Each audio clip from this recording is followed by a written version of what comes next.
it appears Donald Trump's CFO, at the very least, is going to wage a vigorous defense against the allegations of tax fraud. We'll see. Right now, it's just the Manhattan DA.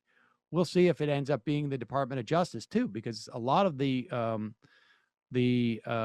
alleged crimes that this CFO perpetrated in the indictment were federal taxes. So that means it's a federal case. Right now, we just have the Manhattan DA who are doing this. Here's Donald Trump at a rally in Sarasota, Florida, even though his good friend Ron DeSantis had asked him, hey, right now we're dealing with the deaths of over 100 people. We've only been able to recover half those. Maybe it's not a good time for a rally. What? Yes, it is. Now the cameras are already down there. My high rise would not fall over. And yet they go after good, hard-working people for not paying taxes on a company car. Company car. You didn't pay tax on the car or a company apartment. You used an apartment because you need an apartment because you have to travel too far where your house is and didn't pay tax. Or education for your grandchildren. I don't even know. Do you have to? But does anybody know the answer to that stuff? Okay? But they indict people Your for that. CFO should. But for murder and for selling massive amounts of the worst drugs in the world that kill people left and right, that's okay. Think of it. Think of how unfair it is. Never before has New York City and their prosecutors, or perhaps any prosecutors, criminally charged a company or a person for fringe benefits. Fringe benefits. Murder's okay. Human trafficking, no problem. But fringe benefits, you can't do that. Every abuse, and by the way, every company and who the hell, people don't even know. They don't even know. Every abuse and attack they throw my way is solely because I have been fighting for you against the corrupt establishment. That's all it is. You know, every working person knows what it's like not to pay taxes on the company car. Wasn't that what he was supposed to be railing against? Like, that was his original thing? I was going to say, like, what? Like, how many of those people are out there going, like, fringe benefits? What fringe benefits?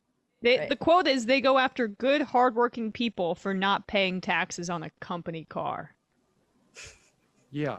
I mean, I don't know. That never seems to, like, make a difference in the past in terms of, like, but there doesn't seem to be the same sort of electric feeling in the air in that rally. Let's play the other clip, too. Let's watch this. Well, yeah.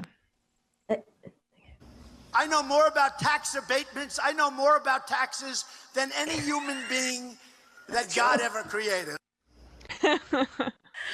Oh my God. Wait, so what I'm curious about here is, you know, there's this new DA, Alvin Bragg, that's going to be most likely, you know, we're seconds away from him being confirmed as the new Manhattan DA. I'm curious when that becomes a racist cry too, because Alvin Bragg is going to be the first African-American DA of Manhattan, because he's going to take over this case.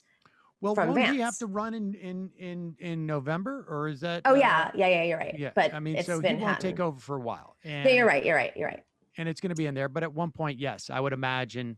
You know, and Tish James also has a case and is involved in somewhat. Mm-hmm. I mean, I would imagine it is going to become racialized at one point, but we'll see. That's 6 months in, and But I just love the concept of him. He's going to increasingly devolve into talking about things that are even more unrelatable to people, and just say it's working people, like, you know, when, like, the corrupt Democratic establishment isn't responsible for cleaning your gold toilet or whatever. Like, guys, I've been evading taxes my whole life. This is how I built my brand. Why is it suddenly an issue? Everyone's been doing it. I created it. I don't understand. Also, is he admitting that if he knows more about taxes than everybody, then right. a lot Shouldn't of these he have known that he was breaking the law? A lot of these issues, he's admitting that he's the foremost expert. So what is going to be interesting is if this case becomes increasingly in the forefront of his mind. And I hate to compare in any way Lenny Bruce with Donald Trump, but the thing that brought down Lenny Bruce ultimately was, in terms of his comedy, was that he was so fixated on his case from Chicago, where he had been arrested for saying foul-mouthed things on stage, that he was reduced by the end of his career to just reading off the indictment at his comedy shows. And you really needed to be a hardcore Lenny Bruce aficionado to appreciate him just riffing off of his indictment at that point. And I wonder if Trump will devolve into that point, and if it will diminish his political salience on the right. I mean, I don't think for some people it's not going to go away, and maybe for some people they don't even need it because you have Q. But he's pushing right now Herschel Walker in Georgia, and I wonder, I got to think, if I'm Raphael Warnock, who's going to be up for re-election in November of 2022, because it was a special election. I got to wonder, I think I'm out there hoping that he pushes Herschel Walker, because I just don't know if somebody who, what happens to someone like that who's running running a campaign like that against somebody who's really running a campaign. I don't know, but it's going to be interesting to see. How big his rallies are right now? Is there a sense? No, but I don't know how much that really tells you anything anyways, because I think it does.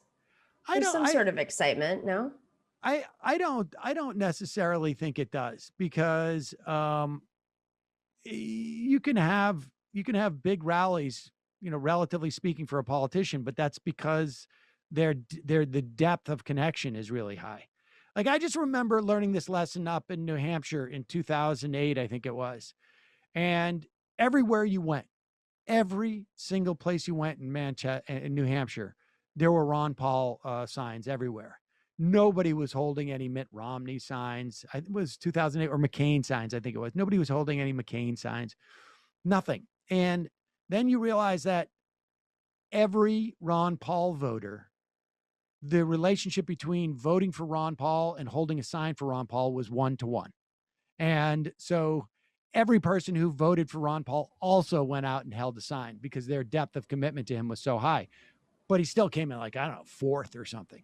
That's an election. I mean, I'm just curious in terms of his raw popularity, in terms of if he's still making, if people are turning out to these rallies, it's still it's a way. I mean, obviously they're probably doing some sort of numbers on his approval ratings and whatever, but it influences the other Republicans so that they kowtow to him. If he's still turning people out, and some Republican running for Senate in Georgia or elsewhere brings him, it affects the turnout for that electorally. I'm just curious.